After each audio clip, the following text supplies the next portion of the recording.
Dan itu data yang mereka maling. Saya lebih curiga gini, justru pelakunya itu ialah orang-orang pinjol sendiri. Bismillahirrahmanirrahim. Gitu ya.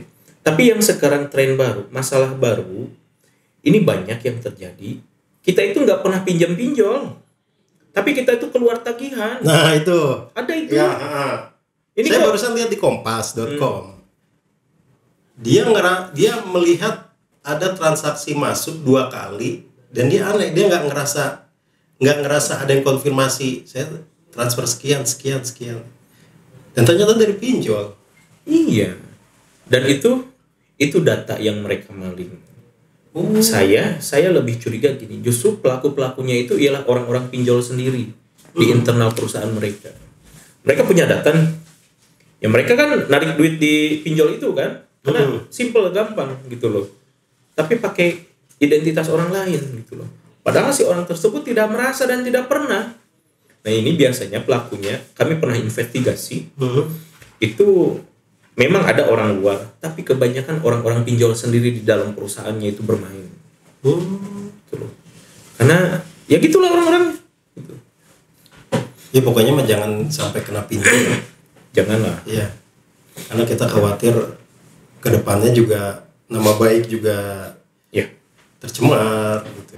Intinya mah jauhin lah riba. Kalau mau beli apa-apa cash ya. Mau beli mobil mending cash. Saya beberapa tahun ini saya punya prinsip itu. Saya pengen beli motor cash. Saya alhamdulillah ya, nama saya sudah di blacklist oleh bank. Ada hikmahnya ya? Ada hikmahnya.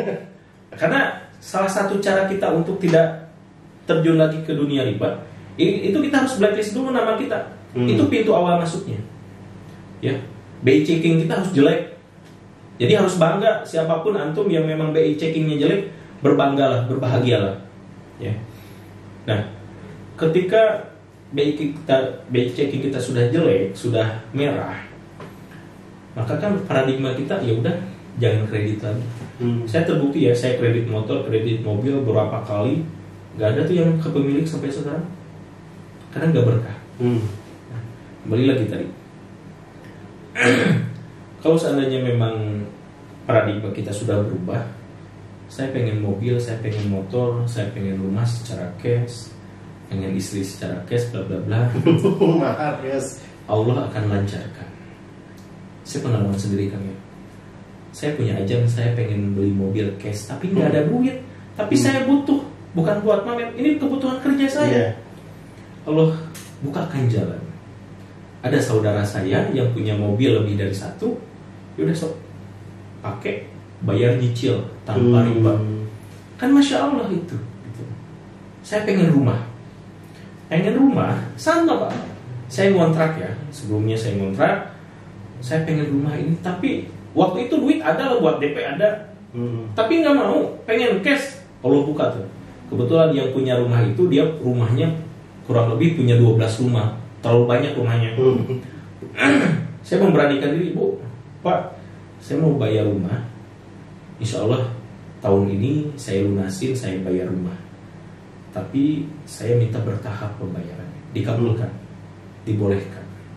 Bahkan gak usah tahun ini, sampai lunas saja di kredit, dibayar secara bertahap, tanpa bunga, tanpa riba. Allah kasih itu.